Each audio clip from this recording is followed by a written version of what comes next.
All right, let's describe the bonding that goes on in the ammonia or NH3 molecule. Nitrogen has 7 electrons. Let's draw the energy diagram for nitrogen. It's going to have 2 electrons in the 1s orbital, 2 electrons in the 2s orbital, and then it's going to have 3 electrons in the 2p orbitals. How is that going to form 3 covalent bonds with 3 hydrogen atoms? So there's 1, and each hydrogen atom only has 1 electron in the 1s orbital. If you draw the Lewis structure for NH3, it's gonna look like this. It's gonna have a lone pair.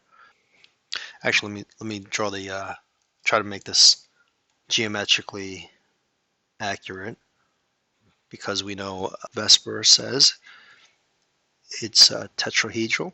So I'll use the wedge dash notation. Because it has 4 electron pairs around the central, oh man, that's awful. 4 electron pairs around the central nitrogen. We know this is going to be a tetrahedral geometry. This is 109.5, or in this case, because a lone pair repels slightly more than the bonding pairs, this is going to be slightly less than 109.5 degrees bond angle. If we know the central atom has a tetrahedral geometry, we know the hybridization around nitrogen, the central atom, is going to be sp3. Okay, almost didn't mean to sp3. All right, so what's going to happen is, let's just look at the valence electrons here. The 1s orbital and the 3, all right, the 1s orbital and the 3p orbitals are all going to mix to form 4 degenerate sp3 orbitals, or 4 hybrid orbitals. And so these are your 4 sp3 orbitals of the same energy. There's your 1s mixing with the 3 p's. All right, let's put these electrons in here. Nitrogen has 5 valence electrons, and if you look at this, these 2 electrons are going to be the lone pair over there. All right, and this is going to form a covalent bond. The S and the sp3 overlap there. The S from the hydrogen and the sp3 from the nitrogen is going to overlap there, and that's going to be these 4 bonds over there. Give you a little reinforcement. So an sp3 orbital is an s orbital and 3 of these p orbitals combining. So that's going to look like okay, so there's one sp3 orbital may look something like that. All right, 75% p character and 25% s character. So let me see if I can draw this another way. All right, so these are, put these back in here.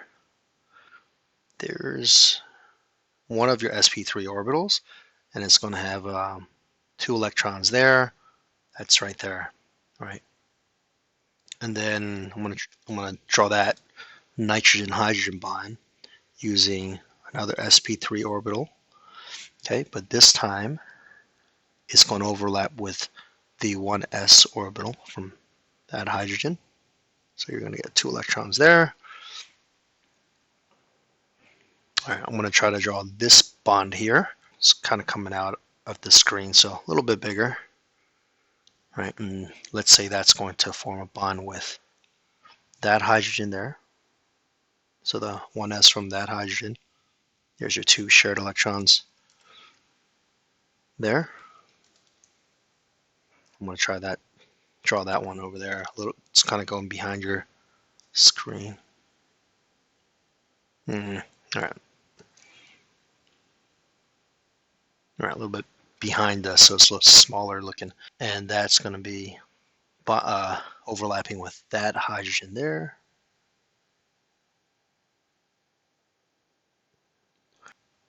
Getting older, so my hand's not as steady. Come on. Get it. All right, there we go. So I hope that helped. And there's your 109.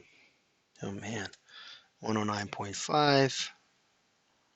Slightly less because of this lone pair. It's got that extra repulsion. Okay. So this is geometry is going to be, molecular geometry is going to be what? What do you think? trigonal pyramidal. Anyway, hope that reinforces, sp3 hybridization.